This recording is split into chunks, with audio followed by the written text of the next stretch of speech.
Hello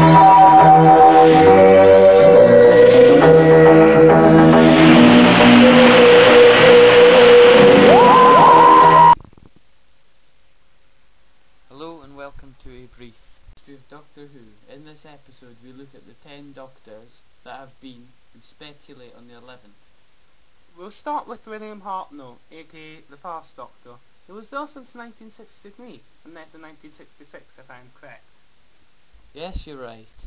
In that time he earned £315 per episode, which equates to around £4,000 in modern terms. The serial that kicked off Doctor Who and his Doctor Who career was called An Unearthly Child. It was made up of 4 25-minute long episodes. I'm just going to interrupt you there, Connor. An Unearthly Child introduced the Doctor, his granddaughter Susan, and her teachers Ian Chesterton and Barbara Wright.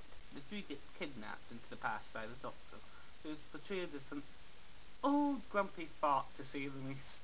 The story is very thrilling. It's one of my favourite stories altogether. I agree. His parting story was the 10th planet, where he fought the Cybermen for the first time, and in the end was renewed as a new Doctor. Unfortunately, the last part, in which he regenerates, was lost in a fire amongst other episodes.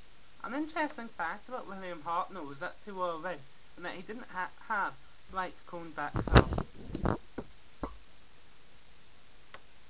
In 1966, William Hartnell downed his wig and left to be replaced with Patrick Troughton. Patrick Troughton was there from 1966 until 1969 because he was worried of being typecast. Such fears made sense, as William Shatner, who as we all know played Captain T. Kirk in Star Trek, was typecasted. His first major appearance in Doctor Who, Patrick Troughton, it is, not William Shatner, was the Power of the Daleks, where the Doctor once again faced his greatest enemies, the Daleks. His last episode was the War Games, where a species, the Time Lords, were introduced, and they exiled him on Earth, and made him regenerate for breaking Time Lord rules. However, my all-time favourite has to be the 3rd Doctor. He was a spontaneous, authoritative man of action. I would love to have a Whomobile called Betsy, though I personally prefer Betty for reasons I don't quite understand, and probably never will. I favour his fashion sense, to be honest, because that cravat is so suave and those frilly shorts, they do so well in modern times. Nowadays, the fashion police wouldn't think about arresting him, they'd execute him on the spot. But that's the same for all the classic Doctors. But I wonder how many Doctors it would take to stop a bullet. Seriously now, the 3rd Doctor was one of the longest lasting Doctors, staying for 4 consecutive years. He is second to the 4th Doctor, who was there for 7 consecutive years. Speaking of Tom Baker's Doctor, he was my favourite. His long scarf, his daft hat, and his Milford Jelly babies encapsulates what I envisage as the essence of a Doctor. He was funny, he was serious, and he was easily the daftest Doctor of all.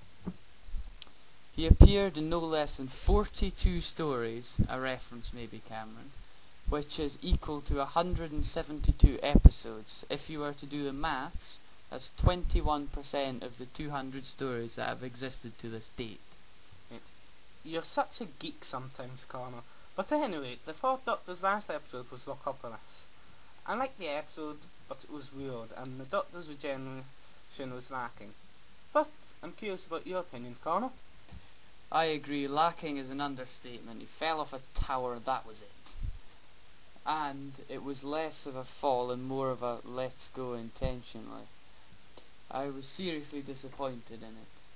Well, we've given opinions and descriptions of the past 4 Doctors, so I'd say this is a good place to end for now.